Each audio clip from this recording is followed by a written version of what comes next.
శ్రీహర మహాదేవ. మన బాలయోగేశ్వర భగవాన్ గారు శిష్యులు కలిసి ఋషికేశ్ వెళ్ళారనమాట.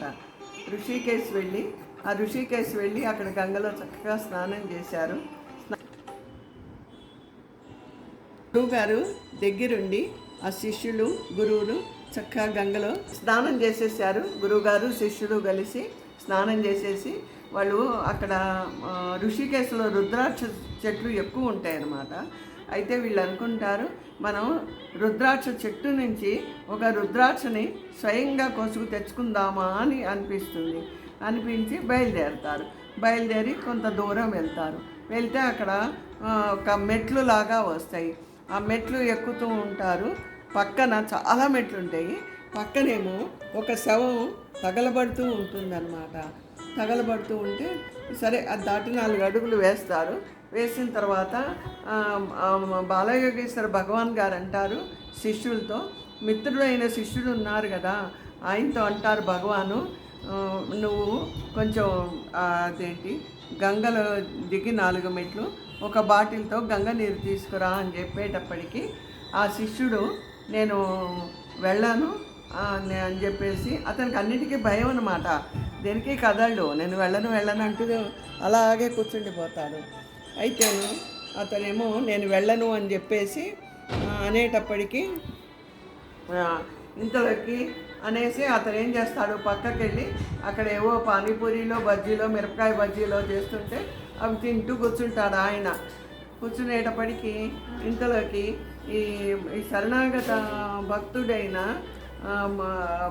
శిష్యుడు ఉన్నారు కదా, భగవాన్ గారు అంటారు, నువ్వు వెళ్ళి తీసుకురా నాయన గంగ నీళ్ళు అని బాటిల్లో అని చెప్తారు. చెప్పగానే ఈ శరణాగత భక్తుడు ఆయన గురువుగారి నోట్లో నుంచి రావటమే ఆలస్యం అన్నమాట.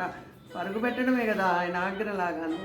అలాగే ఆయన ఏం చేస్తారు, వెంటనే వెళ్ళి మెట్ల మీద ఒక 5 మెట్లు ఇలా దిగుతారో లేదో వెంటనే ఆయనకి కాలు జారిపోయి రైహన ఒక 100 మెట్లు దాటిపోయి ఆ గంగలో పడిపోతారు. ఆ పక్కనే శవం తగలబడుతుంటుంది. ఒక్క సెకండ్లో కనురెప్ప పాటలో ఆ శవం మీద పడిపోయేవారే అనమాట ఆ మంటలో. కానీ ఈయనకి ఒక్కసారి శివుడు గుర్తుకొచ్చి ఆ శివుణ్ణి బాలయోగేశ్వర భగవాన్ని తలుచుకుంటూ హే భగవాన్ అని అనుకుంటూ ఆయన ధ్యానం చేసిపోయి ఆయన మనసు భగవాన్ దగ్గరికే పోయింది. ఆయనకేమీ తెలియదు. అలాగే ఆయన ఎలా బయటకు వచ్చారో రాకెట్టలే బయటకు వచ్చేసేసారు. వచ్చేసిన తర్వాత భగవాన్ దగ్గరికి వెళ్ళి నీళ్ళు ఇస్తారు. భగవాన్ ఇదిగో ఏంటి ఎంత తొందరగా వచ్చావు, మెట్లు దిగటానికి అరగంట పడుతుంది, ఎక్కడానికి అరగంట పడుతుంది కదా, 5 నిమిషాల్లో ఎలా తీసుకురాగలిగావు అని భగవాన్ ఆయన్ని అడుగుతారు శిష్యుని. అడిగితే ఆయన అంటారు, భగవాను నేను ఇలా 5 మెట్ల మీద కాలు పెట్టానో లేదో నా కాలు జారిపోయి 100 మెట్లంత దూరంలో నేను పడిపోయినాను దూరంగాను. నాకు అసలు తెలీదు. పక్కనే శవం తగలబడిపోతుంది భగవాన్. నా మనసు మీ దగ్గర తప్ప నాకు ఇంకేమీ తెలియలేదు అని చెప్పేసి అతను చాలా ఆశ్చర్యంగా భగవాన్కి చెప్పేటప్పటికీ భగవాన్ అంటారు, అవును నాయన, ఇక్కడ మహానుభావులు ఋషులు అందరూ కొన్ని యుగాల నుంచి స్నానం చేసి తపస్సు చేస్తున్నటువంటిది. అక్కడ కొంతమంది ఋషులు స్నానం చేస్తున్నారు చాలామంది వచ్చి, మరి గంగ కదా ఋషికేశ్లో, వాళ్ళందరూ కూడా ఆశ్చర్యంగా చూస్తున్నారు ఈయన అలా పట్టడం రావటం అదంతా అన్నమాట.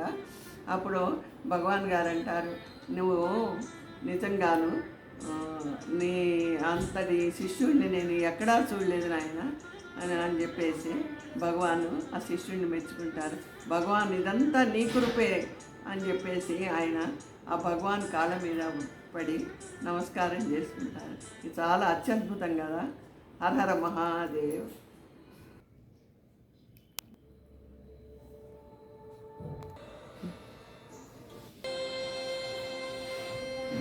శిఖర క్షేత్ర బాలయోగేశ్వర భగవాన్ గారికి జై. ఆయనకు అనేక కోటి ప్రణామములతో హర హర మహాదేవ.